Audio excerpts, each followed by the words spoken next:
Okay, so one other reason as to why we do not like being on benefits, and that is when trying to find a new home to rent. So, despite the fact that out there landlords are not allowed to discriminate against people who are claiming benefits, you do have to declare when applying where your income comes from. So, of course, if you do receive benefits, you will have to put that on there. At the moment, there are so many applicants per property, and it could, more than 10. In a lot of cases, more than like 30 or 40. The landlord just will not look at tenants that claim benefits. Now, that's not to say that they never get a property. Of course, you can still find one, but you do find it a lot harder, even if you end up actually having the same income as someone who doesn't rely on benefits at all. Another thing is that there are landlords out there who have their landlord insurance that does not cover having tenants that claim benefits.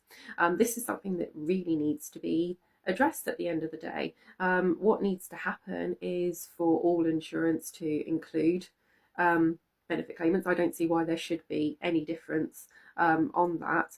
And then also perhaps to not declare to the landlord where your income's from. But I get maybe declaring with the letting agent, because they need to do the credit checks and all that sort of thing. So that's fine. But they could just go to the landlord and just say, well, this tenant is earning, I don't know, say £22,000. The landlord doesn't need to know where that comes from, just needs to know that total, and therefore it will stop that discrimination. They might still go for whoever earns the highest, but at least it will give you that little bit of a chance. But unfortunately, there's just so much stigma around benefit claimants, and it's like, well, this is actually guaranteed.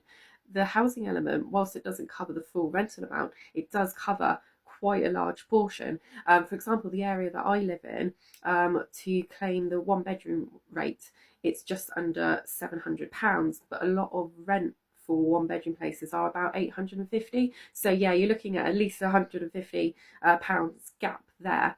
But it's still, that's at least something guaranteed, and with the rest of the money coming in, that's one payment that you just get out straight away, because at the end of the day, the tenants don't want to risk losing their home. And there's nothing to say that if you don't claim benefits, you might be a rubbish tenant anyway.